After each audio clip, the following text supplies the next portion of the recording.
Yep. You know what? Let's tell everybody that I am back.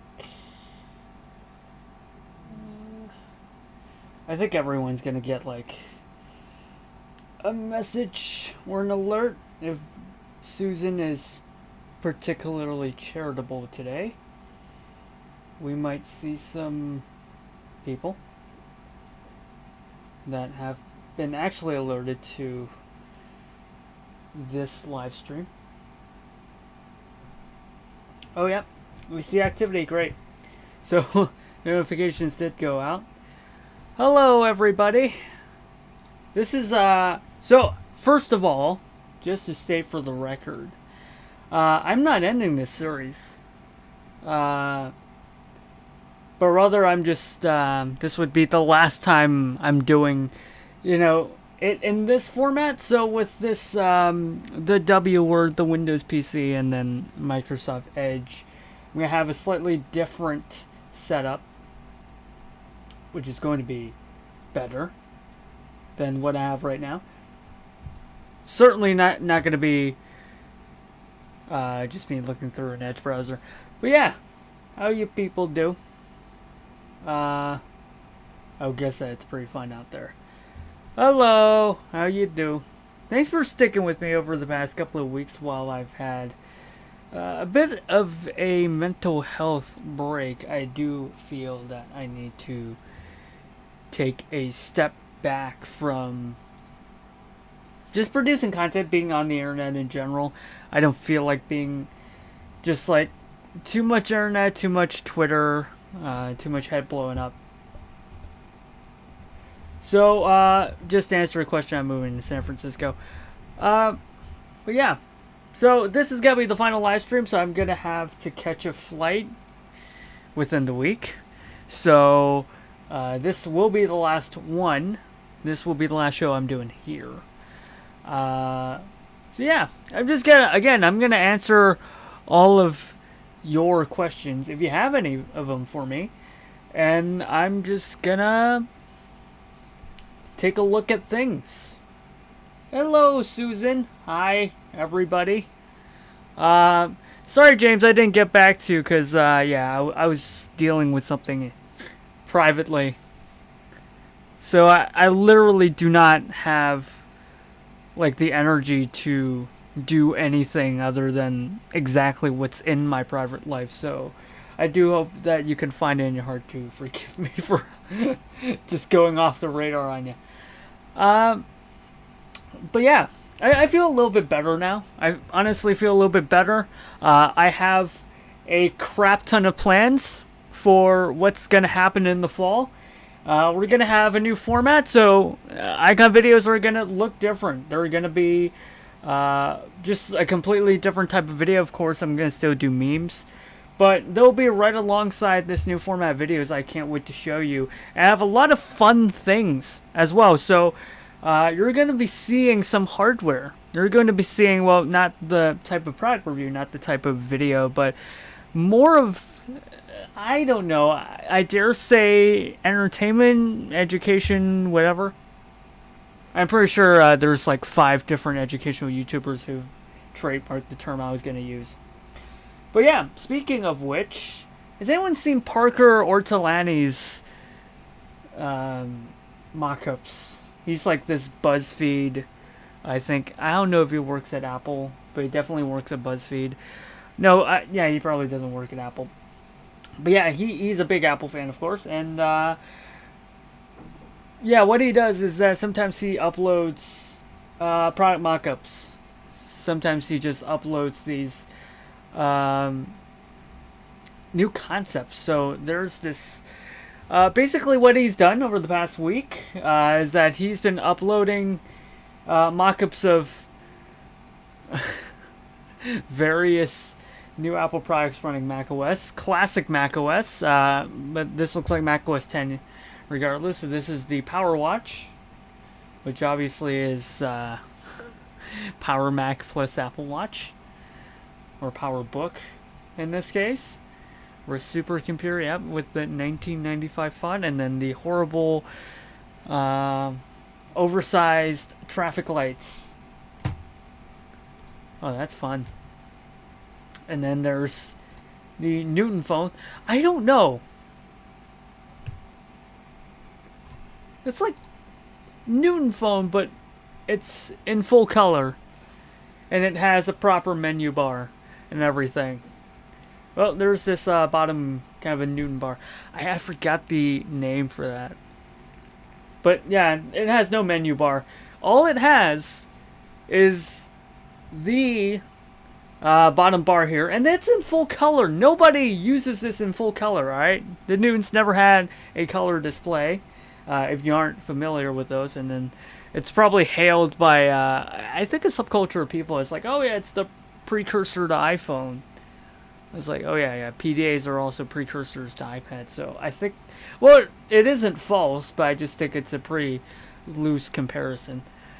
Yeah, but it's like macOS 10 anthology, like, this is an actual thing. Hello! Did you people get all the Susan notifications? This is, yeah, the notifications work. That's great. It's awesome. Yeah, I'm just staring at things. But yeah, I just want to talk about some of my channel plans while I look at some more concepts. Yep. Oh yeah, there's the one I saw yesterday.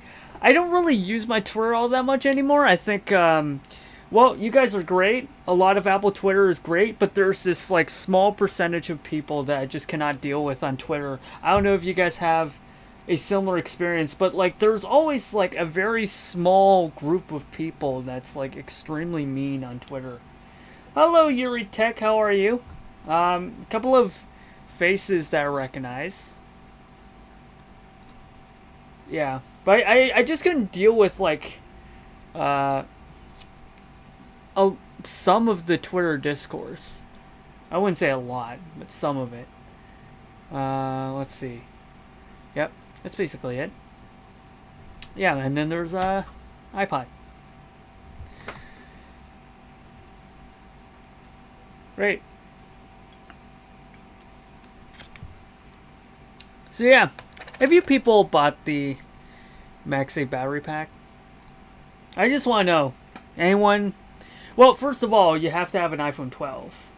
I think that blocks a lot of people from from buying a Magsafe battery pack. That's why I've been saying that they should do Magsafe like a couple years back. They shouldn't do Magsafe starting now, but I guess better late than never.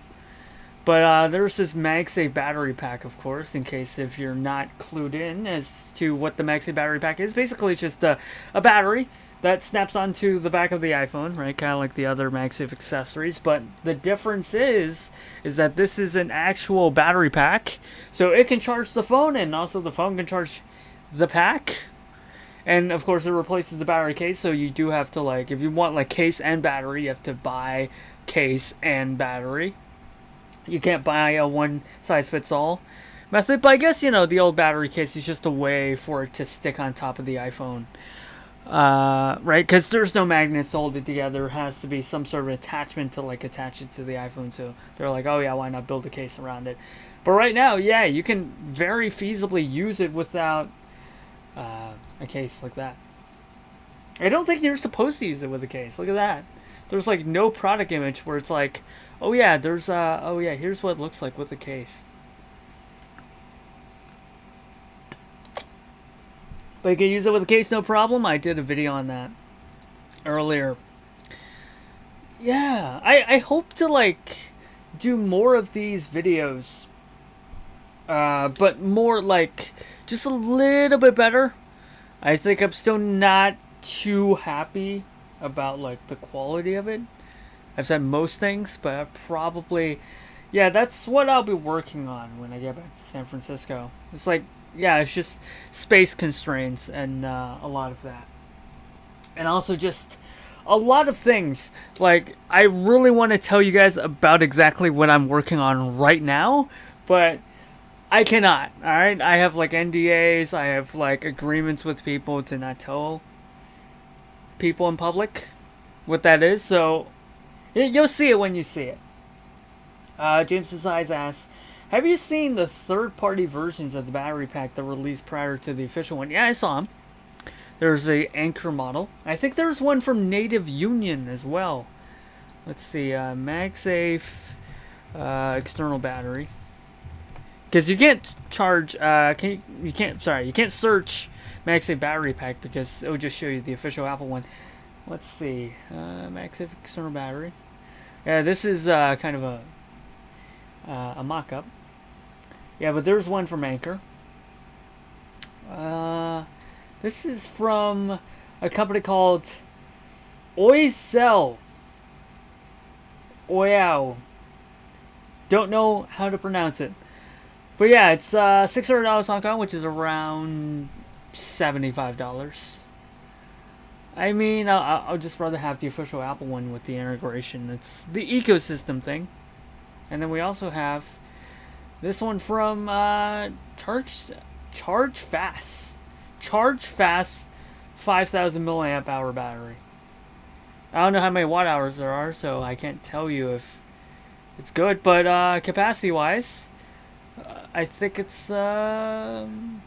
It's around 1,800 amps is the battery in the iPhone 12 Pro, and then this battery is about 5,000, so about 3 times of what they're asking for. Yeah. I mean, I don't deny that it has way more capacity than the official Apple one, but I'm just saying that's not. Yeah. I don't know. I prefer to go stock. I prefer to go original Apple one. And there's this thing that is just a hunk of metal that has nothing to do with MagSafe. But yeah, I've seen videos and photos. I've not used them yet. I've not had a chance to try to snap it onto the back of the phone, but it's really just a power bank. I don't think it's going to have the MagSafe animation. Right? It does use magnets, but there's no NFC chip in it to activate the MagSafe function. So it's just going to snap on the back of the iPhone, and then it's just going to charge the iPhone without any sort of animation. So it's just going to be like plugging in a cable. Well, yeah, it is a little more convenient because it snaps to the back of the phone and it charges it without the need of a cable. But, blah. You know?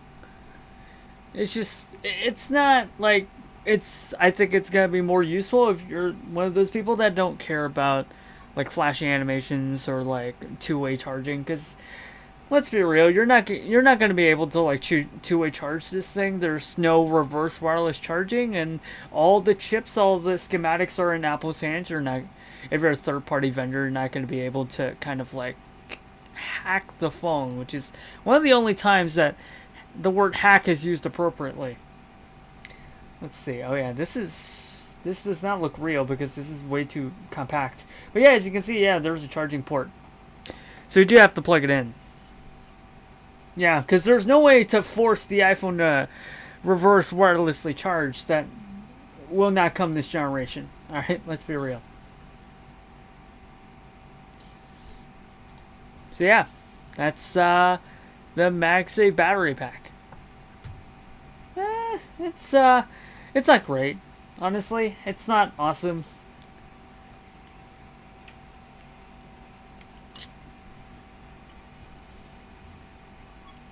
But yeah, it's a nice thing to have. I have it right here.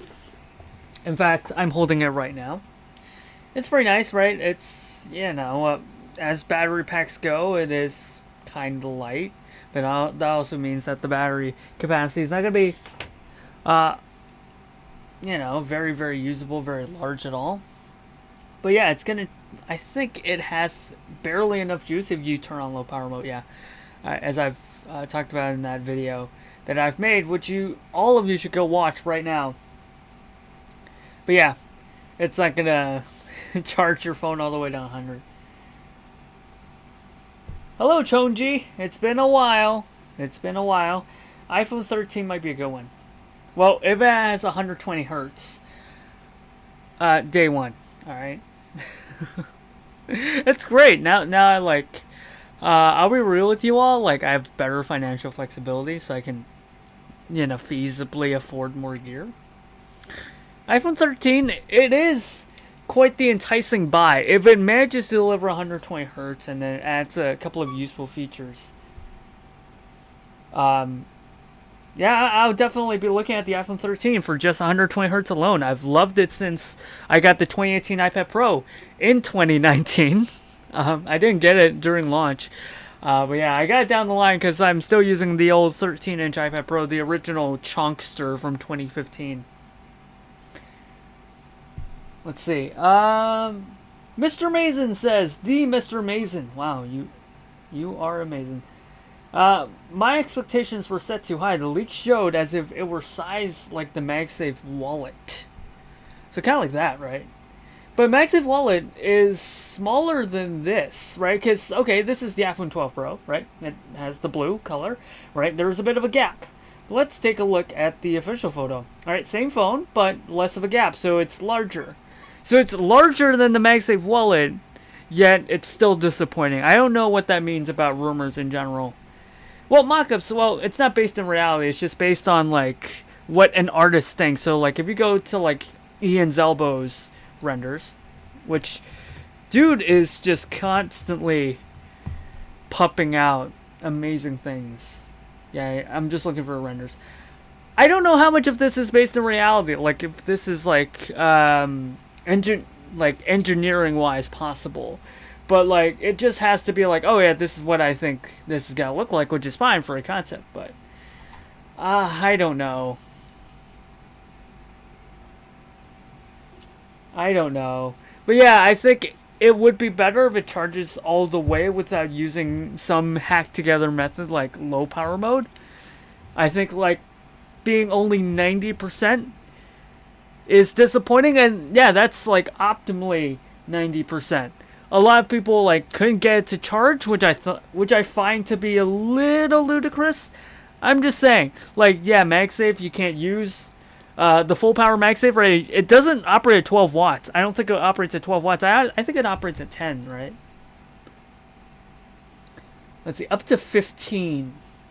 But you need to plug in a lightning cable. Look at this. So if you don't plug in a lightning cable, because it will say if you don't need a lightning cable, right, it will say 15 watts. But if they need to include this disclaimer, then yeah, it's definitely not charging at 15 watts. So yeah, it's disappointing. A lot of people are like, oh yeah, I've been doing gaming and then I actually lost charge. Well, first of all, you're doing gaming, so it has to suck the battery. But even then, the battery case is not that powerful. I'll be real with you. James Design asks, what do you think about the M2 MacBook redesign from the leaks and rumors? A couple of things.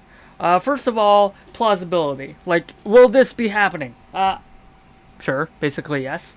I know a lot of our Apple doesn't like Linus Tech Tips, but dude sometimes has really excellent points. I remember back when the M1 MacBook Air and MacBook Pro were released, Linus made a point as to say, like, oh yeah, the reason why it's in like an old chassis, like an old MacBook chassis, is that they want to gauge the market's reaction to just the M1 chip, so they aren't distracted by like the new design and everything, right? And when it's stellar, they know that it's a success.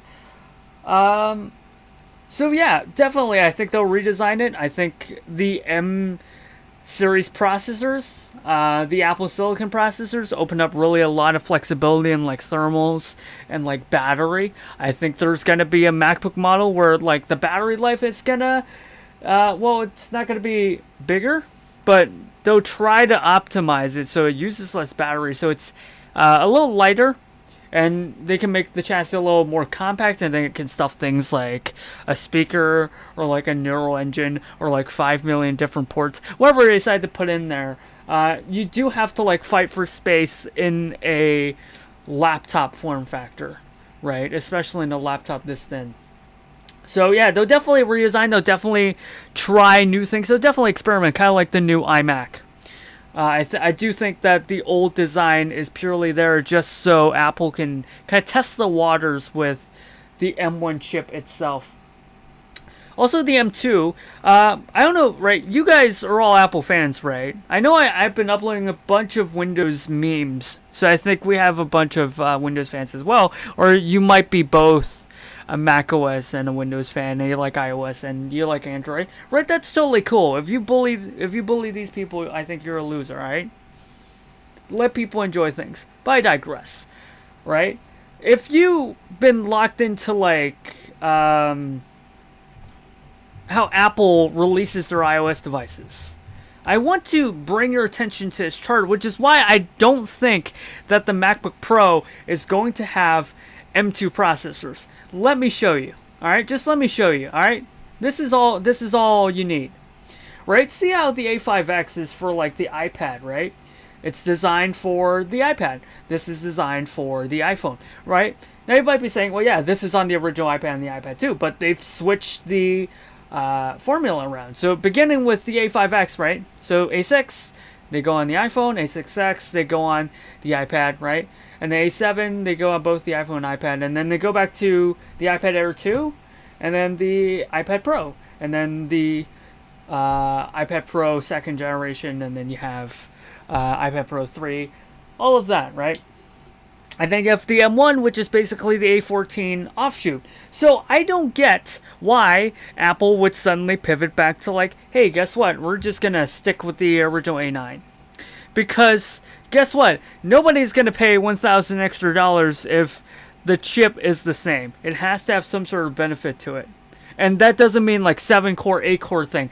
Like if you go onto like MacBook Air, right? And it's like, oh yeah, but like they give you an option to pick between like 7 or 8 core things, right? 8 core options, rather. It doesn't mean that the 8 core is going to blow your socks off, that it's going to be like an enhanced M1. It's just going to be an M1 with a little bit more overhead. But it's still an M1. It performs like an M1. Right?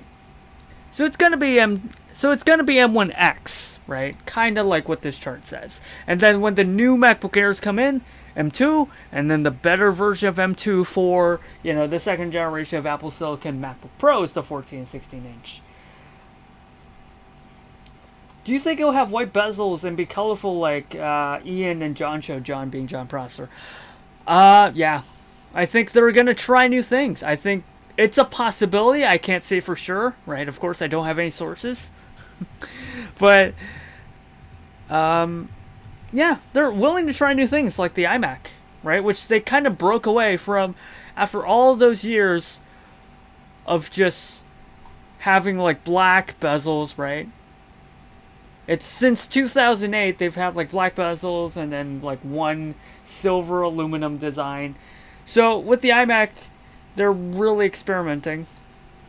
I think that this might be a catalyst because when they do it, when they have like new design philosophies, when they have like these colorful white bezels, right? Usually, the rest of the product line will try to follow, right? So they'll try to like replicate something so to make everything kind of unified looking and look like one from one product category, right? So I think it's definitely possible. It's definitely possible. It's definitely something that Apple might look into doing. See, Mr. Mason says, for the M1 MacBook display thing going on, I have two issues. One, the MacBooks didn't have their designs change externally. It was internal. And two, this is a little out of the blue.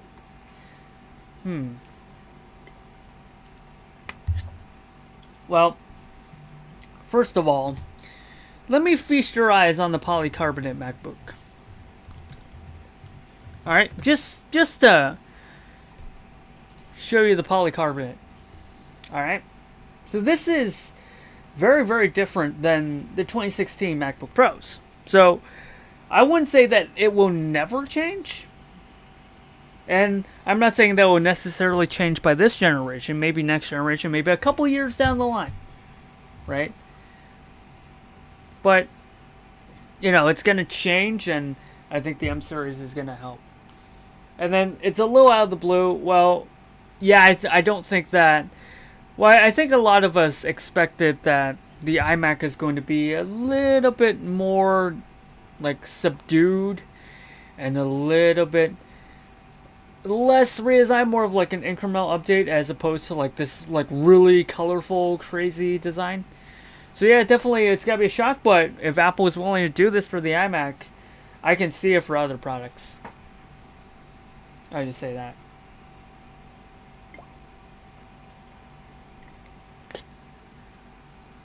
It's fun. Broken M1 MacBook displays. Oh, okay. Broken M1. Let me Google it just to see, yeah, if we're talking about the same issue.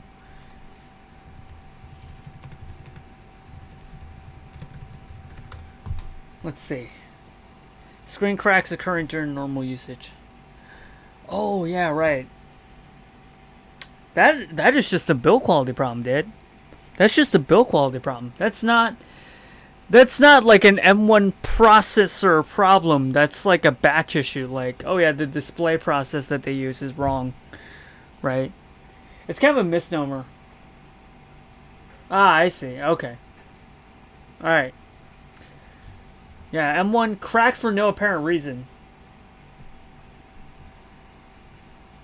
I left my computer on the top of my desk during the night, and the next day I opened it. The screen had two small cracks on the right, which damaged the functioning of the screen. Yeah, of course.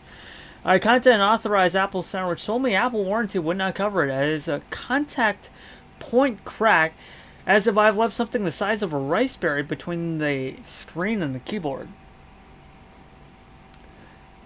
Yeah, but it's a hairline crack with... okay, so here's the Apple policy. If you have a cracked screen... that is not your fault. Let me tell you if you'll get replaced. If you'll get it replaced for free or not. If there's no visible point of impact, like there's no point clearly where all the cracks originate, where there's no sign of like damage from that point, rating from that point, it's covered. So if that guy would just take it into an Apple store, most likely they'll replace it for him. But I don't know. Is it due to temperature? But it seems unlikely because the M1 runs very, very icy, right? It doesn't. It's a freak of nature. It doesn't change in temperature. Yeah. Clues are two potential circumstances. One is if the laptop is closed with any kind of debris.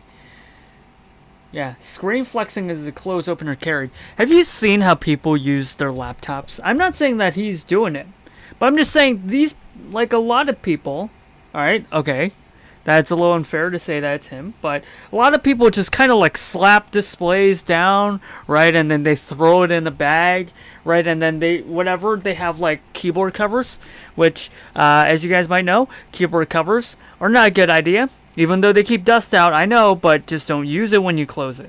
Alright? Because, guess what? It's going to press between it and the display. Which is not a good thing. It's never a good thing when you have a laptop that's that thin and then you have something sandwiched in between. That's never a good thing. And I don't see a point of contact, so you can probably take this in and get this replaced. The point I'm trying to make is... that is not... I don't even see it as a glass problem. If this is like a parts bin MacBook, kind of like how the iPhone SE reused old parts and old designs, I don't see it changing the process. I don't see Apple changing the process. Well, it's not, no, yeah, right, I agree with you. It has nothing to do with the M1. You're absolutely right about that. It has nothing to do with the M1. It has to do with a glass problem. Are there more reports to this? M1 MacBook screens mysteriously crack, but I'm going to take a look if it's the same photo. It doesn't say. Alright, Ian Probert, who told 95 Mac, display cracked, done nothing to cause it. Yeah, of course, everyone says that.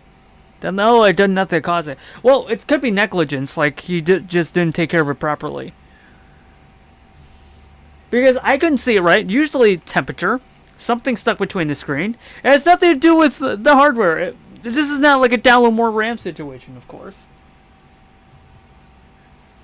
Yeah, but here's the thing. I'm really unhappy about like the support situation for those of you that are living in countries without Apple stores. You guys are just screwed in terms of like support options. Yeah, there should be like better programs for you guys. I find this to be pretty unacceptable. Protector on the screen, keyboard, camera. Replied said that wasn't the case. Well, how did you know? How did you know? Have you investigated? I don't mean to be accusatory, but there's no freaking way the processor didn't cause the crack. The temperature certainly didn't cause the crack. So what's causing the crack? It has to be something physical, right? And considering how people baby their laptops, I'm not saying that these MacBooks are the most durable things in the world. They are no Panasonic Toughbooks after all. But come on, right? I don't know. I think it's we're piling up. That's from 2 days ago, yeah. Okay, so I definitely saw this. But it's ludicrous back then, and it's ludicrous now. They're not willing to take responsibility. I'm not planning to give up. Doesn't make any sense. Take it to small claims. Alright, take it to small claims. If Apple refuses to honor that, take it to small claims. This is kind of BS. They should be honoring this. Doesn't make sense that a computer is brand new. Yeah, I agree with you. I really do agree with you. But I think you people gotta check what you do with your laptops. Did you throw it in a bag somewhere? Did you sandwich like a keyboard cover? I really couldn't find like any other physical explanation to this. It's not like it's like a planned obsolescence thing. Hello, Florian. Hi. How you do? Fluxgate. Well, yeah, Fluxgate, that's... well, that's just like a display ribbon cable thing. 2 small cracks in the right, which damage the functioning of the screen. Lightly a contact point crack. The contacted Apple said the warranty cannot cover the repair. Yeah, it just sounds like they emailed someone. I think they should really take it into the Apple Store because that's what they're checking for. They're checking for contact points. If you text them, they'll just be like, oh yeah, you might be BSing, right? Because they have no machine. If they have the actual laptop on their hands, they couldn't just like attribute it to contact point cracking. Opened, it was broken and showing bars. Happened to me as well. Like, can you people stop typing like this? They're not willing to take responsibility. I'm not planning to give up. They just need to admit that. They have problems with the Retina screen. But here's the thing about mass manufacturing, and that's why like I feel bad about the Galaxy Note 7. Sometimes they just come out of the factory wrong. Well, I guess Note 7 is bad. Is a bad example. But kind of like where there's like a batch of, I think, was it like Pixel 2s where like the fingerprint sensor doesn't work? Yeah, sometimes things just come out wrong from the manufacturing point of view. So go get it fixed. Go get it done. And yeah. Just go get it. Just go get it into the Apple Store and have them look at it. Don't just like complain and then like I highly encourage people to just like try to understand what the manufacturing business is. I'm not trying to like cover their butts because they don't need us to cover their butts, but it's blown out proportion. It's just a BS issue it's just like any other crack. Go take it in.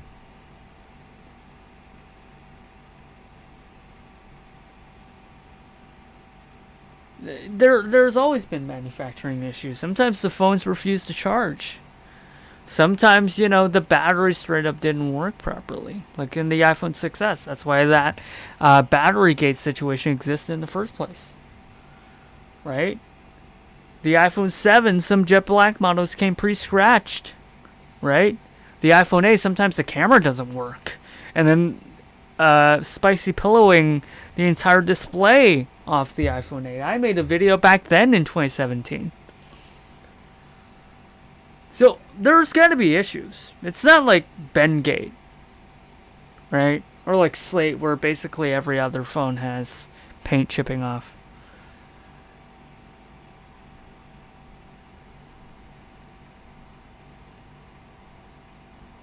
Yeah.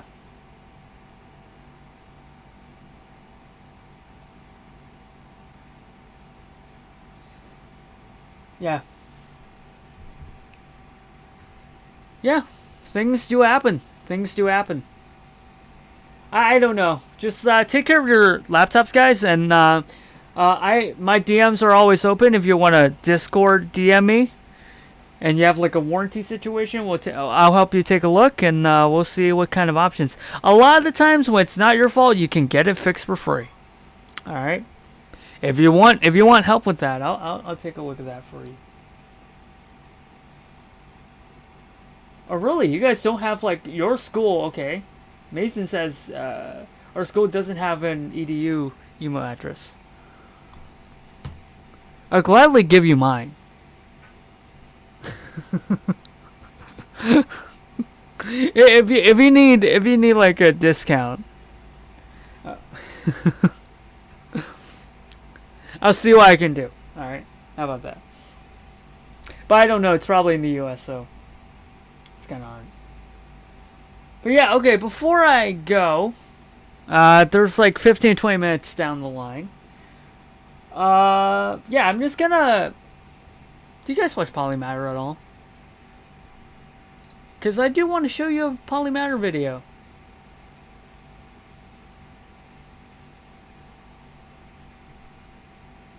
This is not even my regular YouTube. I don't even, this is like 3 years ago. I have like 5 subscriptions. Yeah, here's the thing. I got hacked a couple of days ago. So my email got hacked. Maybe a database leak, but that was after I changed my password. After that leak, I immediately changed my password, and I still got hacked. And so yeah, it's been 3 hours, and I woke up at like 5 a.m. I was like, and then I tried to like sign in because it logged me out of YouTube. I thought I thought there's like, I need to like refresh, like my login token expired or something like that. So I tried to like sign in again, and then it was like, oh yeah, the password was changed 3 days ago, 3 hours ago.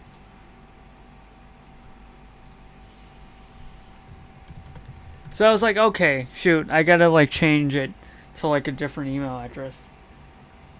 Yeah, but thank God, like the YouTube channel was in touch, and I successfully revoked access, and I closed that account. Yeah, I couldn't get back in. They changed everything in the email, which I feel extremely lucky about. I'll make a video on this soon. I'll make a separate video about like just changing your passwords.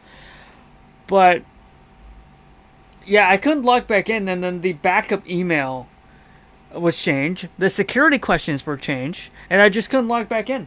All of the Google steps wouldn't work because they have changed my backup email. They've changed and then they've registered a different phone number. I recognize that's a US phone number.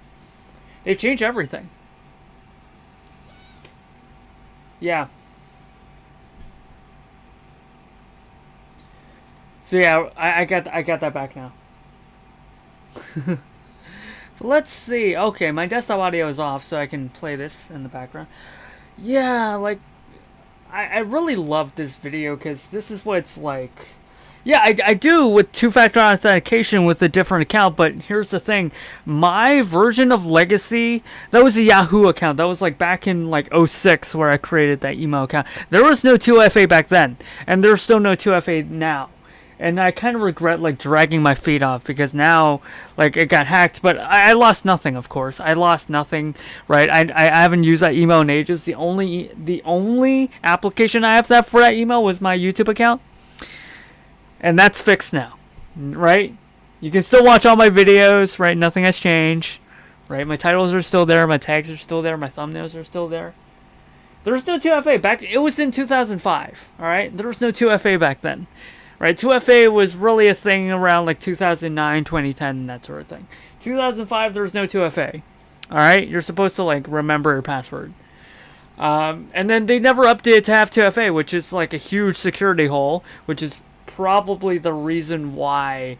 Yeah, and right, and of course, like, of course, Yahoo is not a thing in the U.S., so of course, no American publication is going to talk about that because it's no longer a thing. It's a thing still here in Hong Kong. I can still go to what's this hk.yahoo.com. Still a crap ton of people go there. Yep, it's still a site. It's still a site. It's a real thing still, but it's only in Chinese, so I can't really show you. Wait, is there an English version of this site? Let's see. Is there an English version of this site? No, there isn't. There isn't. Okay, whatever. Don't care. Yeah, but yeah, it used to be like everyone's homepage. Oh my god. This is like... This video I just love so much. I wish I can show you guys this, but I think you guys will get bored. Yeah, but I love it so much. It's like a love letter to like the oh my god, it's the rodent line. But yeah, it's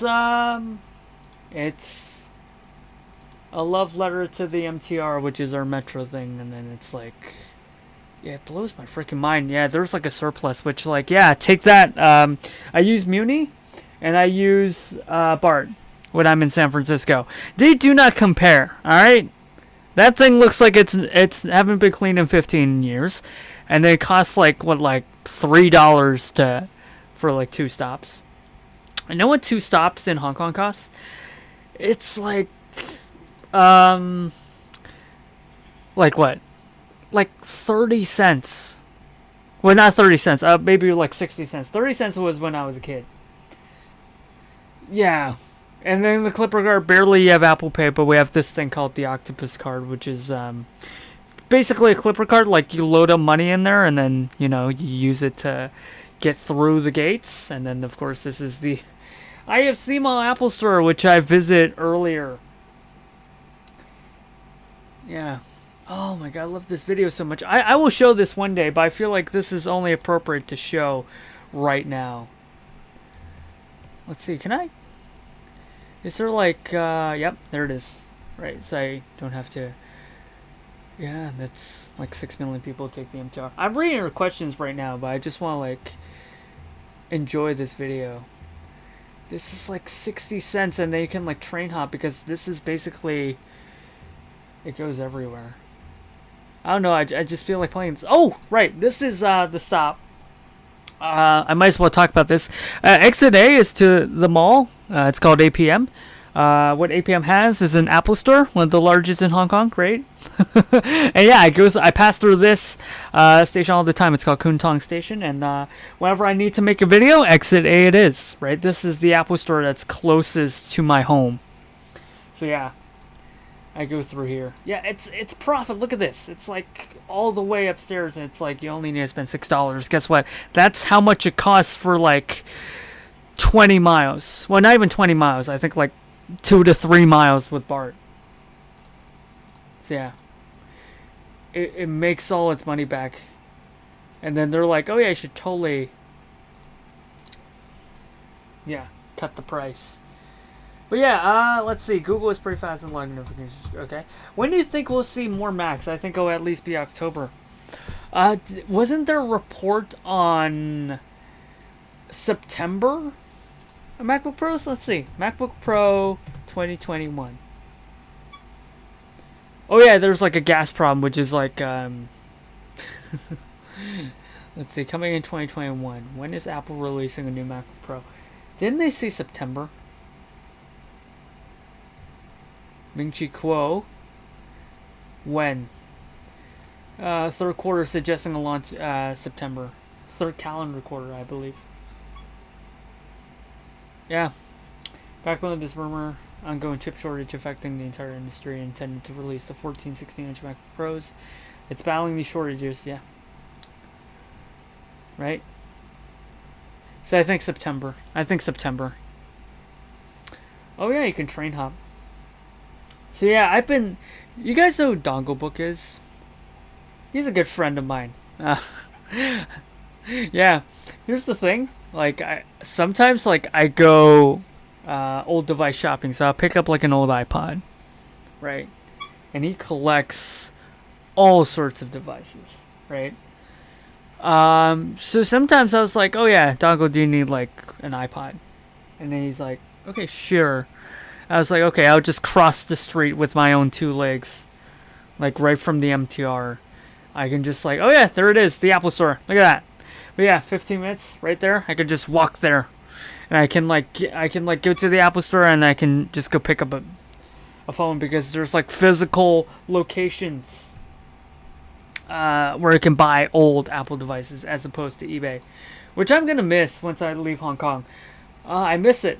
I miss a lot of these like quaint little stores. I miss how cheap everything is and how easy it is to get to A to B. It is so good when you're like transportation, mass transit. You never need to own a car. Cars are things that rich people own. Hello. There are AirPods, iPads, iPhones all for September. Stranger things have happened, right? They're saying September. Well, they previously wanted to launch the new MacBook Pros in June. So I guess they're just trying to push it back to the earliest slot because they couldn't launch it in June due to the chip shortage thing. So after 3 months, I think the chip shortage is easing up all around the world. I don't know. They'll find a way to push it. If you remember what the September 2015 event is. Apple event. Let's see. Right? We're just going to look at the description here. Alright, goodbye. There's the iPhone, iPad, Apple Watch, and Apple TV. So, of course, there's things. Alright. So, it's been coming up on 50 minutes. I'm going to have a place to go. I'll just say my goodbyes real quick. It's been great having fun, you know, all of these videos that I've been putting out over the past year and a half has been in Hong Kong. It's so great. I'm going to be back in San Francisco to finish my studies and potentially find work. But yes, I owe so much to the city. I owe so much to this place. Yeah, it's ending already. I do apologize. I really do apologize. But here's the thing. Like, I got a flight to catch. So, like, I got to, like, meet people, pack my things, get all my ducks in a row. There's a lot of things to prepare when you're flying to another country, especially when you're there for a while. I thought they didn't launch the M1X MacBook Pro because of leakers. I don't know. Leakers don't stop the Apple train, do they? I don't think they'll have an impact on Apple things. But yeah, it's about time.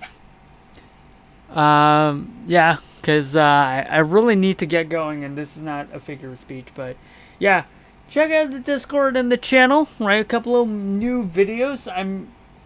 I will promise you guys, we will be back. I will have a brand new setup, and you guys are gonna love the things I have in store for you people. I thank you guys for all the support. I promise you guys will have much better videos coming up down the pipeline extremely soon. Thank you guys for supporting me all this way, and hope you guys continue to enjoy getting an M1 MacBook Air in 2 days. I do care.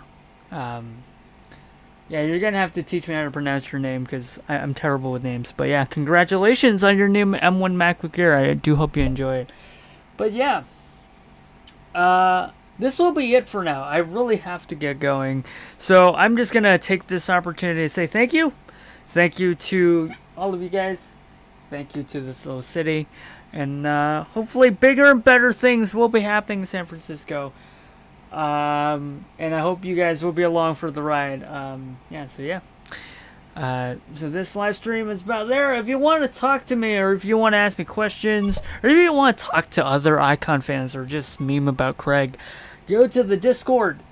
Link is always in the description, and you can follow my Twitter if you like, but I don't promise that I'll always tweet about Apple things And yeah, I just bought a Keychron. I'm looking to buy an ultrafine display. I'm gonna have a brand new setup, and I'm looking at a new MX Master mouse because I feel like it's time to retire the 2S. It's been a year and a half of me editing Final Cut Pro videos, editing all the supercuts and all the memes and all the different videos for you guys. All of that with all that mouse and that laptop and everything. So it's kind of emotional to move on. I'll be back this week. Alright, it'll be later this week though. It'll be like the end of this week, but I'll definitely put out a video. It's going to be a little fun little video. It's going to be more of a casual video. The new set things, they're not going to be happening until like, I think like a week or two. But yeah, I'll be back making videos. But if you want me there, you can always ping me on Discord. If I have the opportunity, I'll take a look. I do read all of my pings and all of my mentions. So if you do ping me, get prepared for me to read those so I don't write something regrettable or you don't want me to see. But yeah, thank you so much. I know I've been away for so long. I know I've been talking for like 500 years now. But I just want to say a huge thank you. I want to say a huge thank you to all of you, whether you've subscribed last week or last year or just a couple months ago. Whenever, or you've never subscribed and you're just watching occasionally. I just want to say thank you, and you guys are great, and that's why I keep making these videos, because you guys enjoy it and I'm having fun. So yeah, live stream will end here. Have a great day, everyone. Enjoy everything that you guys are doing. Enjoy your new M1 MacBook Air, dude. Let me know how good Apple Silicon is. So yeah, goodbye. Goodbye, Hong Kong. And goodbye, all of you.